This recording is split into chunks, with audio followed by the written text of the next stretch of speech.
morning. I am Joel Huberman, your moderator for today. I am pleased to welcome you to the Monadnock Summer Lyceum with today's guest speaker, Barbara Bramble. Before we get started, I'd like to thank today's musician, Virginia Eskin, for recording the exciting, sparkling piano music that many of you enjoyed while waiting for the live broadcast to begin. Also, thank you to Grove Street Fiduciary LLC for generously sponsoring today's event. For many years, the Monadnock Summer Lyceum has brought outstanding world-class speakers to the Monadnock region to serve as catalysts to inform, engage, and inspire an active citizenry on local, national, and global issues. The Monadnock Summer Lyceum is supported primarily through contributions from our audience. We deeply appreciate your donations, which this year may be made on our website or by mailing your donation using the address that you'll find on the website. During this challenging time, we need your help more than ever. Today's talk is being recorded and will soon be available as a podcast and as a video on our website, monadnocklyceum.org. The talk will also be rebroadcast on WUML this coming Wednesday at 10 o'clock in the morning and on WSMN next Sunday at 11 o'clock in the morning. As is the tradition of the Lyceum, after the presentation, our speaker will answer questions from the audience. Please submit your questions by using the comments section on Facebook or YouTube, or send them to our email at monlyceum@gmail.com. That's monlyceum@gmail.com. After the broadcast, you may provide feedback on today's program and or suggestions for next summer speakers and or join our mailing list, all at our website, monadnocklyceum.org, monadnocklyceum.org. Our speaker today is Barbara Bramble.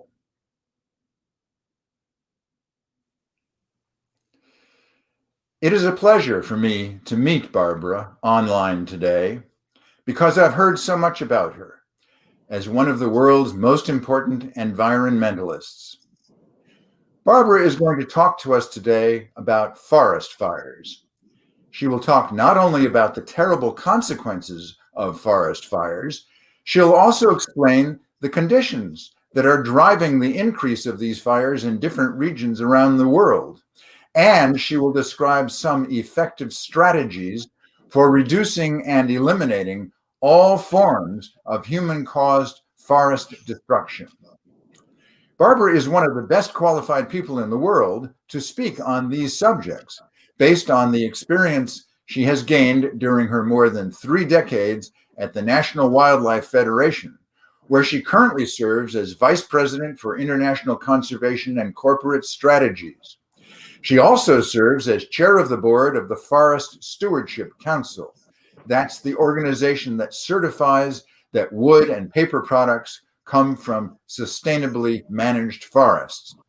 And recently, she was board chair of the Roundtable on Sustainable Biomaterials, which similarly certifies that biofuels and bioplastic products meet stringent social and environmental standards. Among Barbara's accomplishments at the National Wildlife Federation are improving the environmental policies of financial institutions such as the World Bank, reducing the negative environmental impacts of international trade agreements, and establishing certification systems to promote sustainable forests and agricultural products. Barbara's work has brought her to Latin America, where she lived for almost 5 years, becoming a fluent speaker of both Spanish and Portuguese. I want to conclude this introduction with a short story that Barbara told me by email. Here it is, more or less in Barbara's own words. The I here refers to Barbara. I worked for a time with Chico Mendes, the rubber tapper leader, who led efforts to stop deforestation in the Western Amazon and who was assassinated in 1988. Some of you in today's audience may recall that his murder sparked a worldwide outcry to support the forest defenders, such as rubber tappers and indigenous tribes who live in and from forests and often have to put their bodies on the line. My partner, Adrian Cowell, made a series of films shown on PBS during the 1990s about the decade of destruction. All the different ways that Brazil was encouraging tropical deforestation, such as roads, mining, ranching, charcoal production, huge dams and reservoirs, and so on. One of those films was about Chico Mendes. It was called Murder in the Amazon. Anyway, I was blessed with the opportunity to travel with Adrian throughout the Amazon and then to work with brave Brazilian environmental leaders who had a massive influence in the 2000s when President Lula da Silva came to power to reduce the rate of deforestation. This brought Brazil to the world stage as a leader in implementing government policy to reduce greenhouse gas emissions and save wildlife habitat in all of the ecosystems of the country, but most obviously in the Amazon. Now, of course, all that good work is being reversed by the current Brazilian administration. Here to tell us more about what the current Brazilian administration is doing and how it might be stopped from further destroying the Amazon rainforest is Barbara Bramble herself. Welcome, Barbara. Hello, and hello, everybody. It's such a shame that we can't be together in person, but we're making the best of it. I'm so proud of the technology that everybody's showing, so thanks for being here. To get started, I wanted to think about some of the overall picture. The world is facing so many crises all at the same time. It's hard to keep track, and they seem to be accumulating thick and fast with interrelated causes and impacts. It's enough to make our heads swim. Do you remember a few months ago when we thought the world was finally waking up to the climate crisis? This was a really huge change and not a moment too soon. But also last year, the other very big deal was the quantification of the equally disturbing biodiversity crisis. The loss of species is accelerating, and also the loss of actual numbers of animals. A 2019 global report said that up to 1 million species are in danger of extinction. Do you know that nowadays human beings account for 36% of all the biomass of all mammals, and livestock accounts for 60%? That means only 4% of the biomass of mammals left on the planet are wildlife.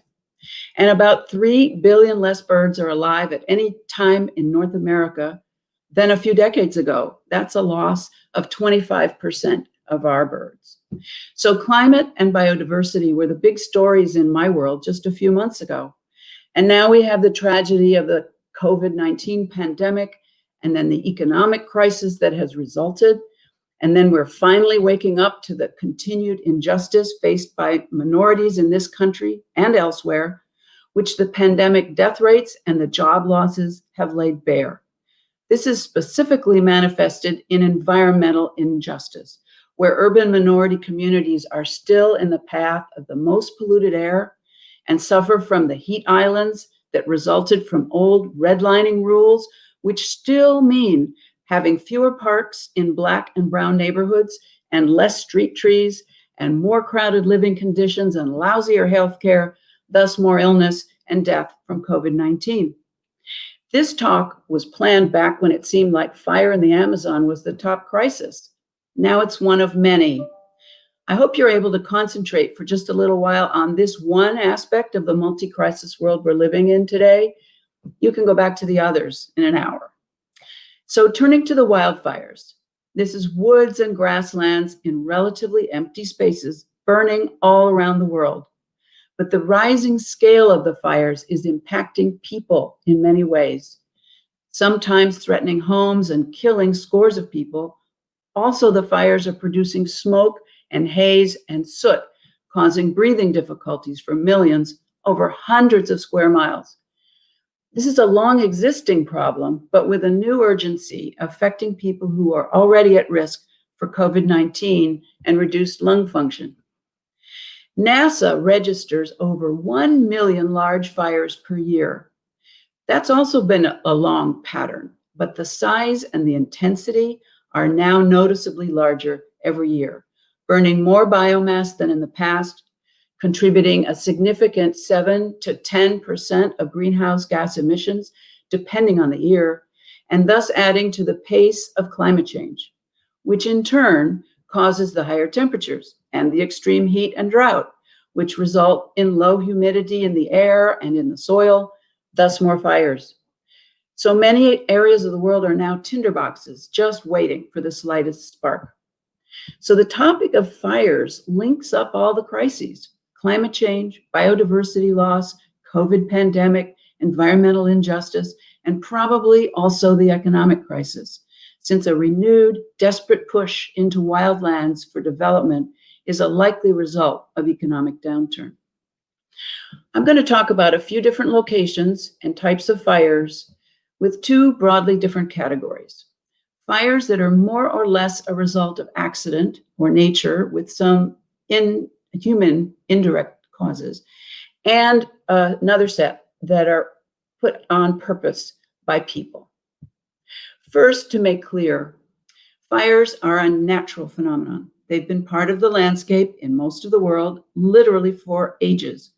Caused by lightning before humans came along, they are a necessary feature of ecosystem evolution.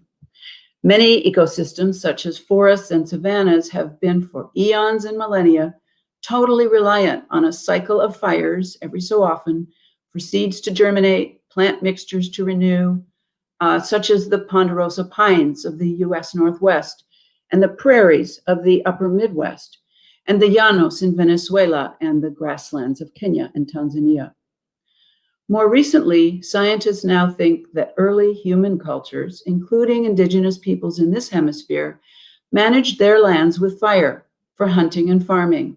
They were able to support millions of people in their managed landscapes, even in tropical moist forest areas. And mostly, they stayed in balance with nature overall. This is sometimes called slash and burn agriculture with a negative connotation, but it's a nuanced picture. It was perfectly natural and in harmony with ecosystems for thousands of years. Cut a small area, burn it to produce fertilizer, that's the ashes, and after a couple of seasons, move on to let this area recover. This worked well among indigenous peoples and many small communities till human population started to grow. Now much of this is out of balance. But studies are showing that when indigenous peoples are able to manage their own lands using traditional methods, they can stay in balance with nature overall. According to a National Academy of Sciences paper, over the last 30 years, indigenous lands have had 66% less deforestation and fewer large fires than other forest areas. But today, I'm focusing instead on the modern phenomenon of massive forest fires with major global consequences, which is not caused by traditional slash and burn or other indigenous land management. These massive, out-of-control fires have many contributing causes. Weather at the time, of course, such as wind speed and temperature, but also how much stuff, the fuel, has built up on the ground to burn, and how moist it is, and what type of fuel. For example, grasses and small brush burn at much lower temperatures and with lower damage than whole trees in a forest. And whether the soil is sodden peat shaded under trees or bushes, or has been exposed to the sun and dried out. And of course, rain or drought conditions accumulated over weeks or perhaps years in the past all add up. In addition, in the US, there's another cause: fire suppression for over a century. Sorry, Smokey the Bear, you were at least partly wrong. Many fires need to burn relatively frequently, so now there's much more fuel in forests which haven't burned at all for over 100 years. When a natural fire does break out, whether one is caused by lightning or human carelessness, it burns much hotter and there's much more damage. But overall, the major cause, now it's real and measurable, it's climate change. This is producing an even more scary phenomenon, fires in the Arctic. And what's catching attention is that even what have been wet areas are burning. This should be impossible. But both tropical forests and wetlands and tundra areas are being changed. The basic driver in the tropical rainforest areas is the expansion of agriculture, much of it for export to you and me. Burning huge areas for industrial scale agriculture. This is a pretty new phenomenon for only a few decades. It's going on in many parts of the world. In the Amazon, which actually is part of 8 countries all around the basin, such as Peru and Colombia, not just Brazil, it's mostly for cattle and soy. In Central and West Africa, it's mostly for cocoa and coffee and some other crops. In Southeast Asia, it's mostly for palm oil and sugarcane pretty much everywhere. 80% of global deforestation is linked to just 4 main commodities: beef, and of course leather, soy, palm oil, and pulp and paper. All of this clearing and burning of tropical forests is releasing an enormous amount of greenhouse gases. From a 2016 report, I quote, "If tropical deforestation were a country, it would be the 3rd highest emitter in the world, behind only China and the US." Global deforestation is not yet reducing, and Brazil is by far the largest one-country contributor to this, about 1/3 of the global total. There's an interesting aspect of this big picture. The effects of all this deforestation and burning, plus, of course, the much bigger contributors, such as coal-fired power production and burning oil for heating and the internal combustion engine, come back around to cause the drier conditions that I mentioned. And this is affecting agriculture. Measurable effects are now visible, threatening future production of the big soy farms in the Cerrado and even the traditional farms in the south of Brazil that caused the deforestation in the first place. So much for the general picture. Now I'll give you some details. In California, the general trend of fires, of course, is way up. Various studies estimate that the area burned every year has increased 4 to 5 times since the 1970s. The pattern is that strong winds come after several months of extreme summer heat. In 2018, this literally blew up when power lines fell in the wind and sparked because of years of criminally negligent failure by the main power company to maintain these lines. This past spring, PG&E went bankrupt and also pleaded guilty to involuntary manslaughter in the deaths of 84 people in the Paradise Fire of 2018. But even without that criminal negligence, fires are up and expected to go higher. There's extraordinary heat this month in California, and on average, the state has warmed over 3 degrees compared to a 1 degree increase globally. There's triple-digit heat in San Francisco for the first time in August, ever. The new thing to me became famous this month. It's called a fire Nato. They're now being seen in Northeast California. They are sudden wind shifts like other tornadoes, and they turn fire and smoke suddenly in different directions, endangering firefighters.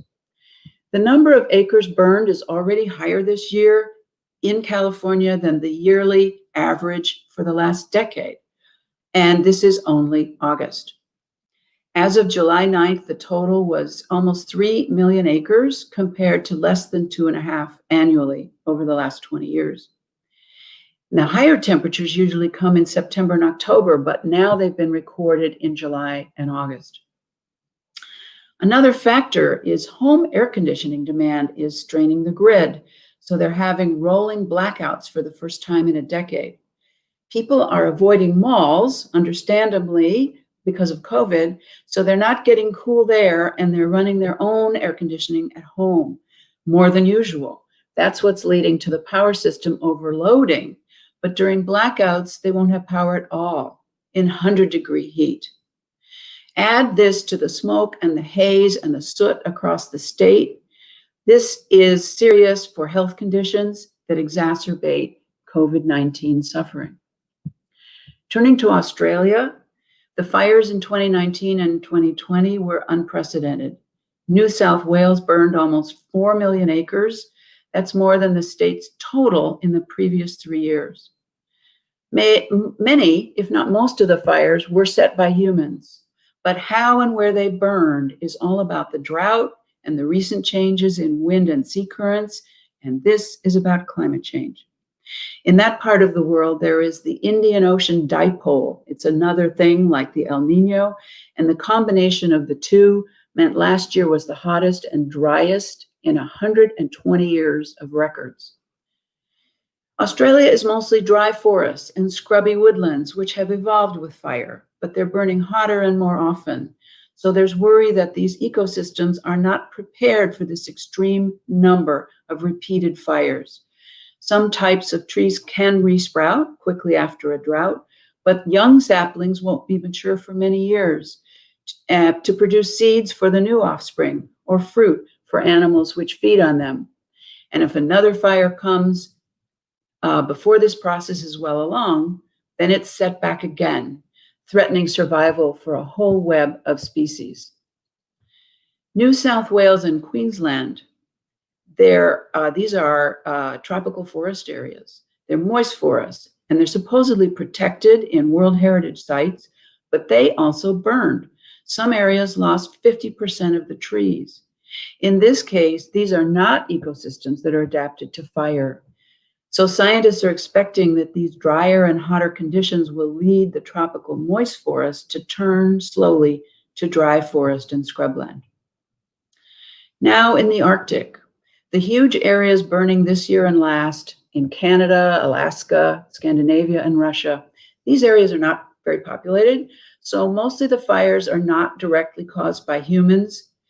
The natural lightning fires, though, are now burning out of control because the areas are drier and much hotter. Average temperature is going up faster in the Arctic than the rest of the globe. Last year, Anchorage on several days was hotter than Washington, D.C. Huge areas are free of snow for months longer than was recorded even 10 years ago, resulting in much longer fire seasons. And many of these areas are composed of enormous reservoirs of soil carbon in the form of peat. Scientists are only beginning to calculate the emissions that could be released if these massive peat areas that have been frozen in permafrost for millennia should burn. As the climate warms, the moss insulation that kept the permafrost is burning, and it's exposing more peat. Once these are hot and dry enough to catch fire, they can become what's called zombie fires. They smolder for months under the surface. In Siberia, temperatures are averaging 10 degrees hotter in June nowadays than the average of 1981 to 2010. Smoke is extending over more than 1 million square kilometers. In Alaska, the huge number of fires in June 2019 was unprecedented, even though July and August are supposed to be the fire months. Fires across the Arctic emitted more carbon in 2019 than the total between 2010 and 2018. And just realize the peat smoke is even dirtier than coal. It produces a huge amount of black carbon, and the particulates have health consequences for millions of people. This is particularly important during the pandemic. And these are essentially soot particles. So they float out, they change the white reflected color of many of the snowy expanses. They're turning them to gray. This is called the albedo effect. And this will now be absorbing more heat, leading to more melting of the tundra. It's a feedback loop. Okay, now to Brazil. Tropical forests and wetlands there are big, huge, wild areas, the Amazon, the Cerrado, and the Pontanal Wetlands. Brazil's long history with deforestation and fires is complex, and I could talk about it for days, but for this talk, I need to give you just some nuggets. First, deforestation has been going on for a long time. For example, the Atlantic forests of southeast Brazil, it's actually more endangered than the Amazon forest. Over 85% has been lost versus only 20%, less than 20% in the Amazon. It has been cut for coffee and sugar plantations since settlers arrived in the 16th century.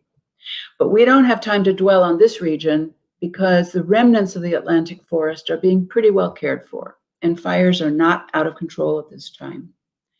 The Cerrado is the dry forest savanna in the center of the country. There, the trees are relatively small and sparse, so clearing is easier, and soy farming and cattle ranching now dominate the region. Only about 20% of this ecosystem is left undisturbed. And only 13% of the Cerrado is protected in some sort of park or indigenous area, whereas almost 50% of the Brazilian Amazon is in protected status and indigenous lands, though these are often violated by the invaders. There was more fire activity in the Cerrado last year, about 50% more than the previous year, and even more fires than in the Amazon. But it's mostly burning already cleared fields. Because it's a dry area, these forest fires easily got out of control with hot temperatures and strong winds, and they burned right past farmers' fields into national forests and the few protected areas. A huge irony is that the fast pace of clearing of these remaining dry forests is already driving regional climate change, which is having impacts on the Cerrado's massive soy production, which was the reason for the clearing. And that soy is the powerhouse of the country's agriculture economy. This region is seeing less rainfall for the crops, and according to researchers, it's already reducing river levels in the interior of the country, so many ships have to travel half full when they're transporting the soy, raising costs for the industry. The Amazon, of course, is the famous rainforest. There, deforestation was relatively light until the late 1970s and 1980s, when cattle ranchers claimed hundreds of thousands of acres by clearing the timber and creating pastures. And the government encouraged poverty-stricken landless settlers from elsewhere to clear thousands of small plots for subsistence farms. And the World Bank helped the destruction by paving the infamous BR 364 highway. That's when I got involved in all of this. And the deforestation rate jumped up again in the 1990s and early 2000s, when large farms were being cleared to grow soy for export. 1995 and 2004 and 5 were the worst years, with more than 7 million acres lost per year in that really bad period. These developments each spurred scandals, much global media attention, and demands for change. And there finally was a result in 2006 when the Amazon soy moratorium was declared by McDonald's and other leading buyers, which pushed the traders to respond, warning farmers they would lose their buyers if they deforested more. This actually worked, and the agreement holds until today. A similar cattle agreement was forged, but it's not been as effective because of the fact that cattle can't be easily traced. That's what we at National Wildlife Federation are working to solve. And perhaps we'll have some time to discuss this today if you're interested. At the same time, as a result of the outcry, the government took strong actions, setting up better laws and regulations. And during the mid to late 2000s, deforestation and fire rates came down. This was during the time of President Lula because of the forceful environment minister he empowered. Marina Silva. Brazil rightly could claim in 2009 that they had brought greenhouse gas emissions down, which were primarily from deforestation and fires, by more than any other country. And they continued with big reductions from 2008 through 2018. But still, the Amazon is so huge that even a lower rate still meant the biggest amount of deforestation of any country in the world. Even during the lower deforestation years, almost 2 million acres were lost in the Amazon every year. That's almost a whole Yellowstone National Park per year. And keep in mind that the rainforest fires are not accidental. The standing forest itself rarely burns. So when the satellites detect fires in a forested area, almost always this means that the forest was already degraded or cleared months before. And now that it's dry enough, it's being burned.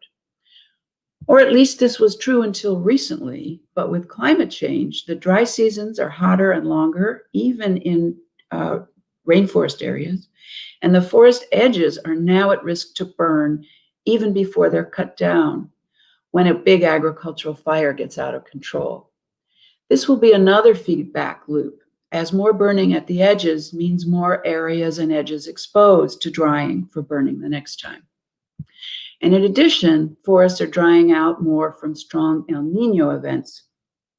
The last ones were in 2010 and in 2015, which was the biggest burning year in the Amazon to that time. Scientists think another El Nino may have started.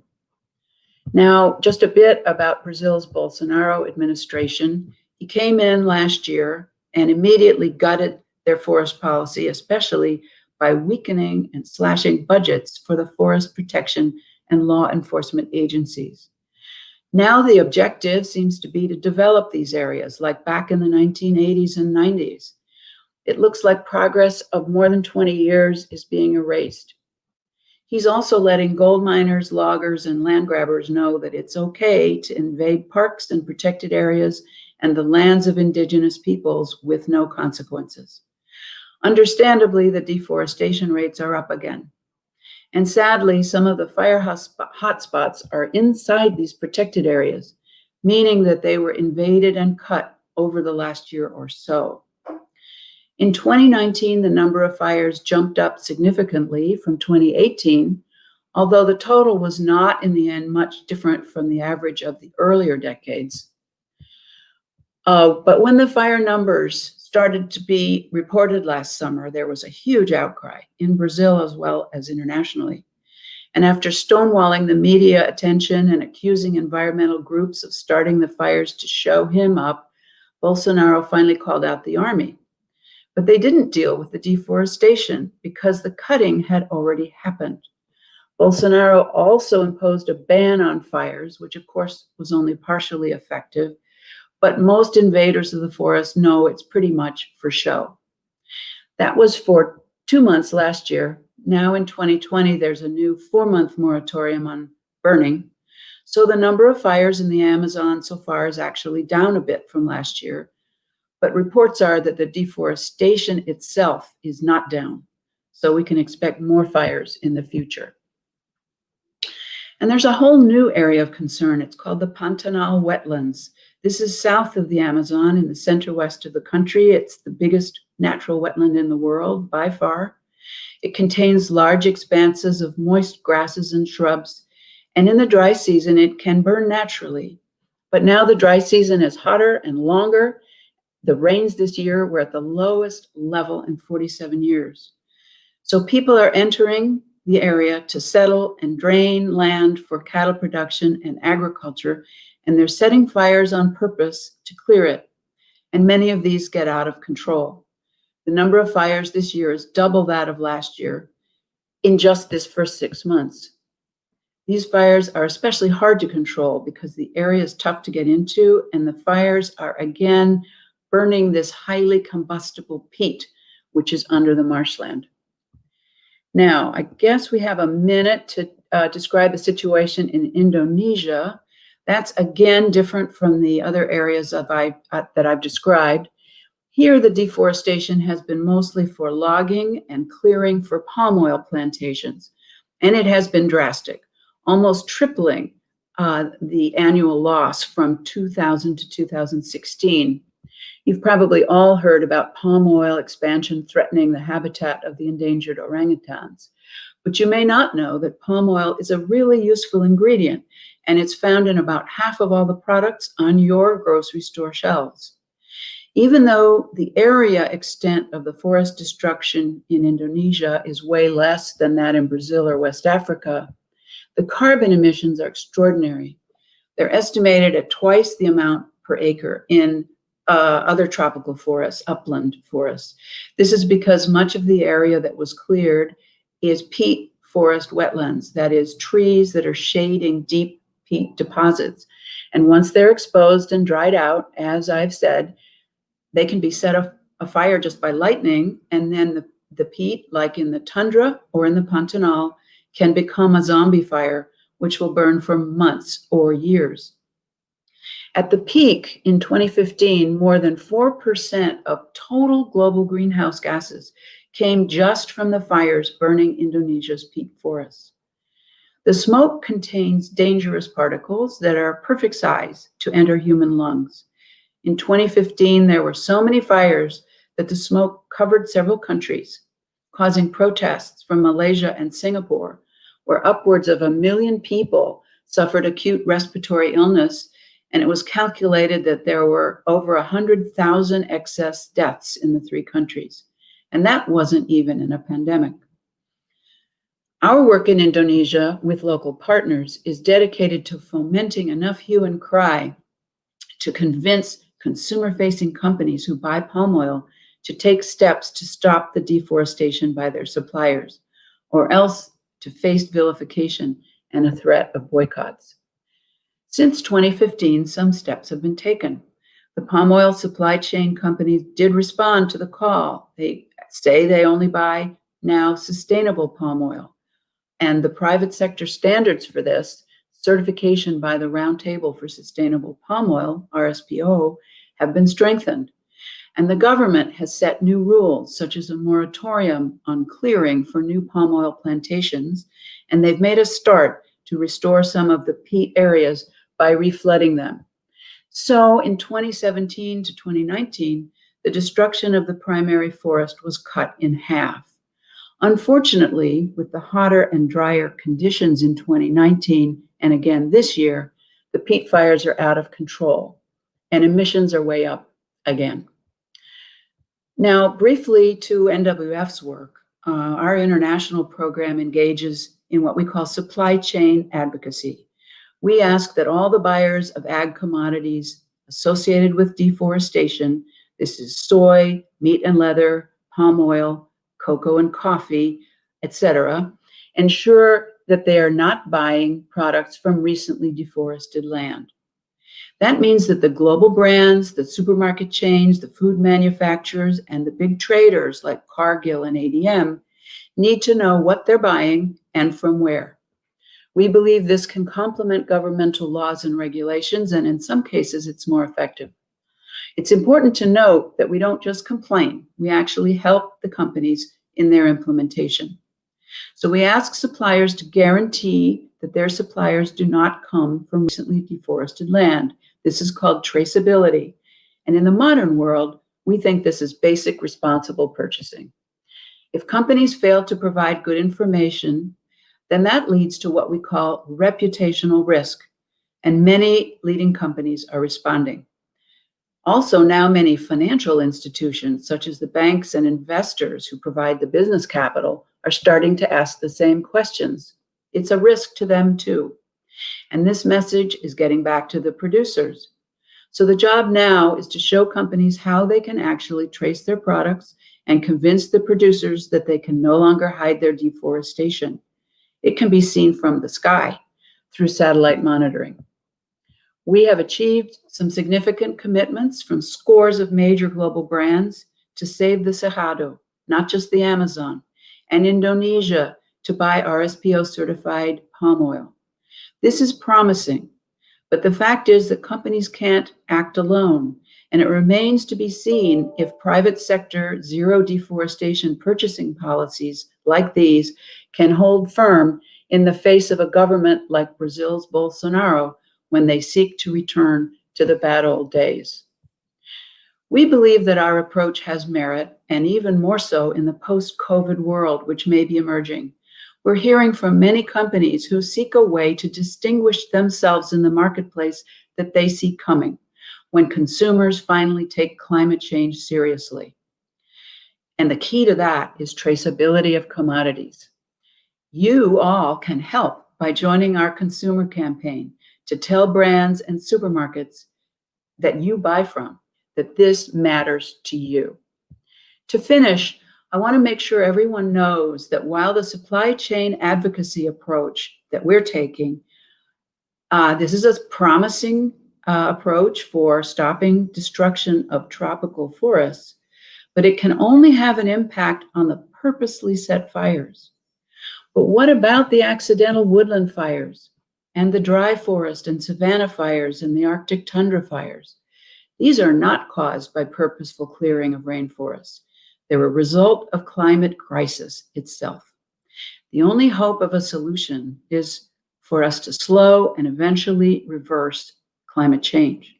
That requires adopting renewable energy at scale and electrified ground transportation for trucks, not just cars, and new building materials to substitute for concrete and steel. And of course, stopping the deforestation itself, which is making everything worse.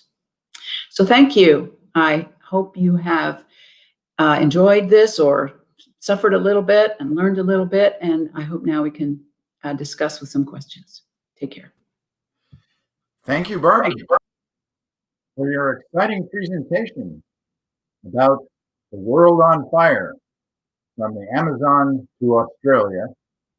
And now having heard your talk, I know it goes beyond just the Amazon and just Australia. We have time for some questions from the audience. As our speaker responds to those already sent, the ones I'm about to ask, you in the audience may continue to submit questions to the Facebook or YouTube comments sections, or by sending an email to monlyceum@gmail.com. Here's a question to get started. How did you get into this work? Oh, wow. Well, environmental work generally, I was just lucky. I went to the first Earth Day. Many of you may have done that too. And I was so intrigued that I studied environmental law in law school, and that was the course of my life. For this international work, because I had lived in Latin America for a long time and spoke Spanish, I felt like some big environmental group should want an international program that doesn't already have one. And I was able to convince the National Wildlife Federation to give me the task of setting that up. And as I looked around for what needed to be done, I took the old Watergate slogan really seriously: follow the money. In those days, it was the World Bank and other sort of official government-to-government development projects that were causing the most harm. But over the years, it's evolved, and private sector capital is now causing the most destruction. And so I've been following the money. Oh, thank you.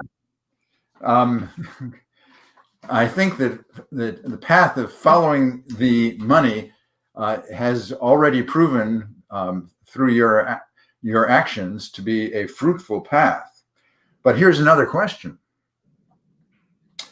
Let's imagine that all the world's major corporations decided to do everything in their power to stop deforestation. Could they be successful? Or is too much of the deforestation outside their control? Wow. Well, so in terms of the large-scale destruction, which is way over half, it is in their control. But on the other hand, they're not going to act in an uneven playing field. So they need to know that they're all doing the same. So international agreements, the Paris Agreement, government policy, carbon taxes, all the things that signal where economic decisions should be made are also needed. But I do believe that an enormous chunk of the tropical deforestation loss can be stopped by private sector action. But the restoration that we now need is going to take government attention, and that will have to go on for decades. But the rest of the fires, which I want to emphasize, is enormous as well. The wildfires that are not purposely set are only going to respond to the overall reduction in temperature and drought. So that means the entire nut of climate change has to be dealt with. Okay, here's another question. Thank you for that response, because that's kind of promising. But as you say, something has to be done to reverse climate change. Now, I've been doing a lot of reading about the potential power of regenerative agriculture to suck carbon dioxide out of the air and store it in the ground.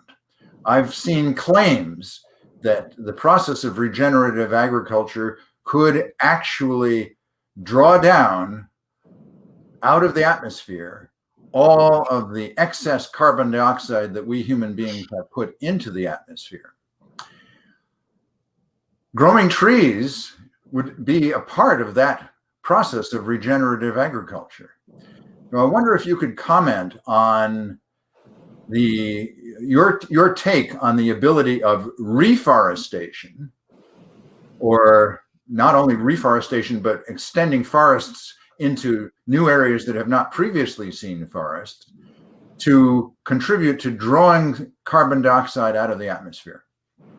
So all of what you said is super important.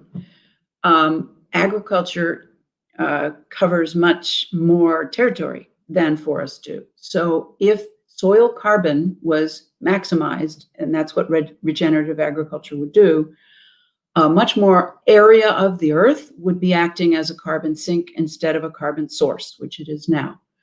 And that, I'm not good with numbers, so the calculation of how much could be drawn out of the atmosphere by regenerative agriculture, I'm not prepared to say, but a lot. And that's because it's growing roots and improved critters, soil organisms that actually do pull carbon down into and make better organic soil, which in turn makes for better production. But the forests have a double dose. They have the huge amount of carbon above ground and also huge amount of roots below ground. So you'd get per acre much more carbon storage in a forest than you would with agriculture. The danger, though, is putting forests where they shouldn't be. So for biodiversity conservation, it's not a good idea to be afforestating. Some people use that word. Growing forests in our natural prairies, where there are prairie biodiversity, animals, birds, many species that need grasslands. So we need to put trees where they're supposed to be and grasslands where they're supposed to be, and regenerate agriculture all at the same time. Well, that should be a simple task. Definitely. Okay. Here's another question from the audience. Given the statistics you gave at the beginning of your talk, isn't the real issue the huge increase in human population since the beginning of the Industrial Revolution? Well, that is the elephant in the room always. Even in my lifetime, the human population has grown 3 times. That's shocking. But the fact is, these people are here, and we need to learn to live together, and we need to learn to live better. Slowing population growth is super important, and to be very clear, most families wish, or at least the women, wish to have fewer kids. So the world could be on a track to at least stabilizing the population with empowering women, with girls' education, and with access to voluntary family planning. But the notion of trying to reduce the human population by, I don't know what means you would suggest, is not on my list of to-dos. The pandemic and the future pandemics may have other plans for us. And so the planet may be fighting back. But yes, population growth means everything. But the sustainability of our lifestyles could be vastly improved. We don't need to use as much stuff as we do. We can have a perfectly wonderful life with half the greenhouse gases or less that we now seem to expend. So there are ways to help us live within planetary means. It wouldn't be so hard if there weren't so many of us. Thank you. Thank you. And I would like to add to your very broad and astute comment, your reply, simply the fact that most of the carbon dioxide that's gone into the atmosphere has been a consequence not of total human population, but of human population in the wealthy countries of the world. Per capita, the amount of carbon dioxide that's gone into the atmosphere from poor countries is tiny compared to the per capita amount coming from wealthy countries. And added to that, the wealthy countries are, in fact, the ones where there's better education for women. And in many of the wealthy countries in the world, the demographics suggests that population is actually going down. It's going down, absolutely. Yeah, and by voluntary means, there's a good plan. Yes, agreed. Okay, let's see. I think there's another question here. Yeah, well, this is an open-ended question, but it's a good one. How can change occur to protect the forests and address climate change fast enough? Well, I do believe in pivot points. I've seen in a very long life attitudes change really, really fast. Just think about how many efforts to convince us to realize that Black Lives Matter, and then suddenly it did. And I think the possibility is coming now of people realizing how important all of this is and all the various things that need to be done. In Europe, this change has pretty much already happened. Consumers care more about the products. They ask where they're coming from. The entire European Union is debating a law now that would require their firms to count the greenhouse gases from the products that they import, not just the things they make in their country. Huge amounts of reforestation are happening in Europe now.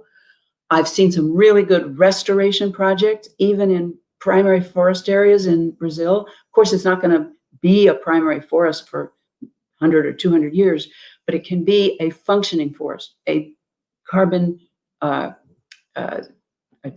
very important, significant carbon sink forest within 20 years.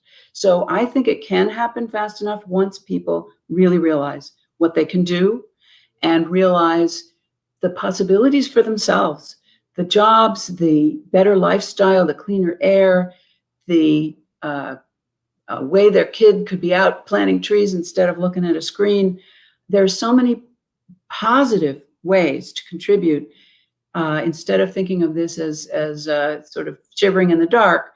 We have a way to get to this new zero carbon lifestyle that would produce a better result for all of us. I totally agree. And I think it's the job of all environmentalists, you, me, and all the other environmentalists, to try to bring that good news to the world as a whole. It is possible to get to the point we need to be without, not only without suffering, but actually by prospering. With improvements, absolutely. Yes. And unfortunately, we've run out of time for questions. So want to thank you again, Barbara, for your really fascinating, inspiring, educational presentation on ways to stop global deforestation and climate change. We hope that you and the audience have enjoyed today's live broadcast of the Monadnock Summer Lyceum. Our program today was the last program of our 2020 season.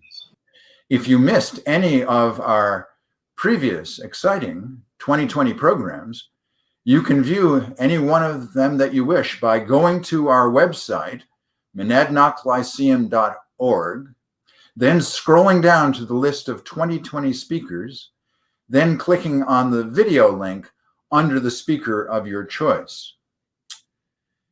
Please join us again next year, when we hope we'll have the option of returning to our beautiful historic setting and to our wonderful receptions, including further conversations with our speakers. Thank you very much for being with us today. And thanks again, Barbara. It was a wonderful presentation.